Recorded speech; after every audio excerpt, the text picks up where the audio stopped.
दोस्तों, आज के इस धमाकेदार एपिसोड में देखने को मिलेगा कि घर के अंदर माहौल पूरी तरह से बेकाबू हो जाता है। हर कोई एक दूसरे पर आरोप लगा रहा होता है और इसी बीच एक शख्स गुस्से में सभी को चुप कराते हुए कहता है कि बहुत हो चुका ड्रामा, अब सिर्फ 30 सेकंड बचे हैं। उसकी यह बात सुनकर सभी के चेहरे का रंग उड़ जाता है, क्योंकि किसी को समझ नहीं आता कि आखिर आगे क्या होने वाला है। वहीं दूसरी तरफ गायत्री एक बच्चे की गलती पर जोर जोर से चिल्लाने लगती है, लेकिन दादी तुरंत उसके पक्ष में आ जाती है और कहती है कि बच्चा पहले से ही डरा हुआ है, उस पर इतना गुस्सा करना ठीक नहीं है। इसके बाद गायत्री और दादी के बीच बहस शुरू हो जाती है।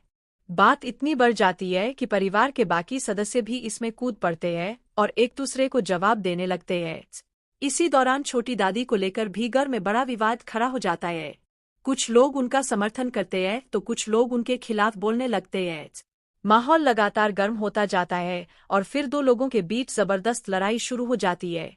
दोनों एक दूसरे को अपनी भाषा संभालने की चेतावनी देते हैं और बात हाथापाई तक पहुंच जाती है। इसके बाद पुराने कारोबार और पैसों से जुड़े मुद्दे भी सामने आ जाते हैं। एक व्यक्ति दूसरे को ताना मारते हुए कहता है कि उसकी वजह से ही आज सब लोग इस परेशानी में फंसे हुए हैं। जवाब में दूसरा व्यक्ति भी उसे खरी खोटी सुनाता है। दोनों के बीच बहस इतनी बढ़ जाती है कि घर के बाकी लोग उन्हें रोकने के लिए आगे आते हैं। लेकिन सबसे बड़ा ट्विस्ट तब आता है जब वही शख्स एक बार फिर सबको शांत कराते हुए कहता है कि अगर अभी भी लड़ाई बंद नहीं हुई तो सब कुछ खत्म हो सकता है। उसकी बात सुनकर पूरा परिवार एकदम शांत हो जाता है। अब सभी की नजरें उस घड़ी पर टिक जाती है जिसमें सिर्फ कुछ सेकंड बाकी रह गए हैं।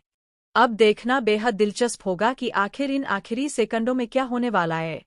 क्या परिवार इस बड़ी मुसीबत से बच पाएगा या फिर कोई ऐसा धमाकेदार ट्विस्ट आएगा जो सभी की जिंदगी बदल देगा।